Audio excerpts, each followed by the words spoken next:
Ongi etorri danoi, nik Gernika batzordearen izenean, ongi etorri zebotitzu eta danoi, eskerrak, hemen gugaz biltzeagatik, bombardaketaren 81. urte horre honetan.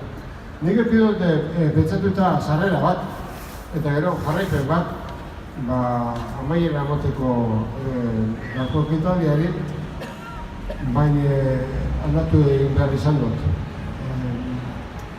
Gernikak gaur beste bombardaketa bat jasan izan behar dau, edo izan du. Euskal Herriak beste bombardaketa bat jasan izan du, gaur. Gizateriak berak beste bombardaketa bat jasan izan dau gaur. Gernika ondala 81 urte bombardatu zuen ideologia berak bombardatu du gaur manadaren epaia ematerakoan. Jasan ezina den, ulertezina den eta onartezina den bombardaketa bat. Eta historiak berak bere sasoian, dagokionean, epaitu beharko duen.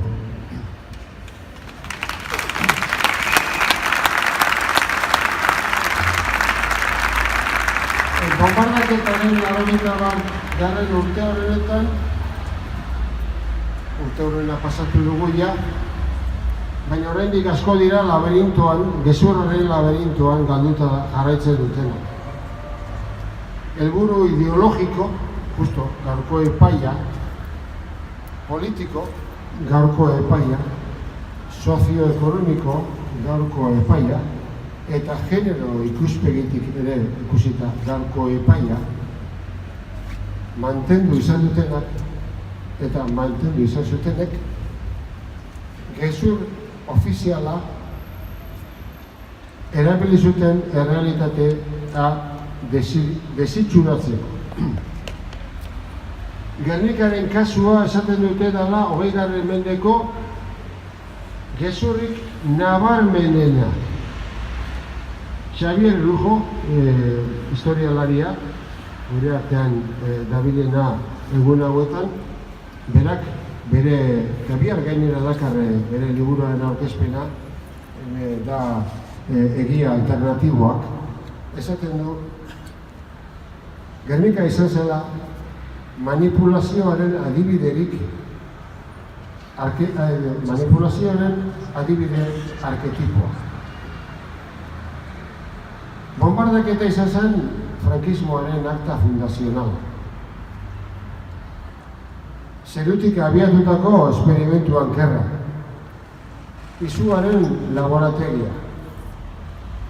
Baina ez dago ez egiarik, ez aitortzarik, ez justiziarik, ez erreparaziorik.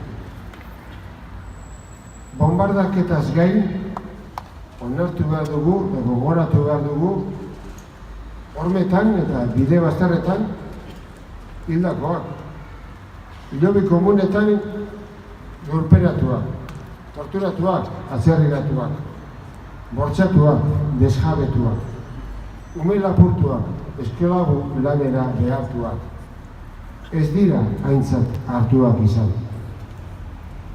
Punto final deitu izan zen pakto horrek ekarri zuen derrigorrezko adostura. Batzuk orain ari dira zoru etikoaz hitz egiten.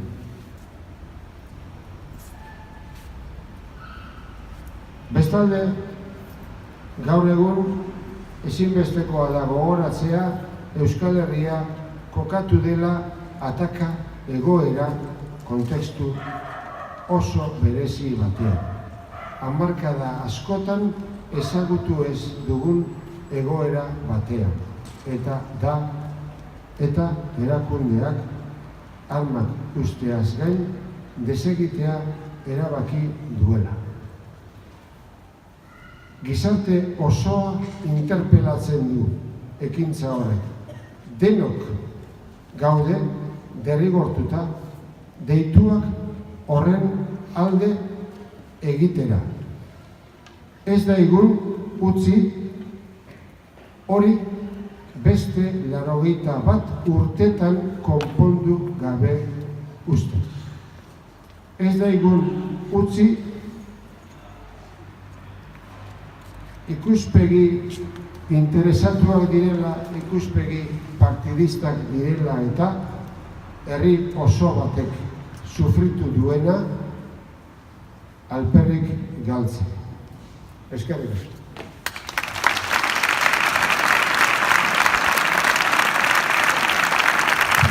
Amaitzeko Eusko Gudariak abestuko gu. Eusko Gudariak Euskadi askatzeko, gerturi daukago dola behan dezemateko. Eusko Gudariak Euskadi askatzeko, gerturi daukago dola behan dezemateko. Irrintzi bat entzun da,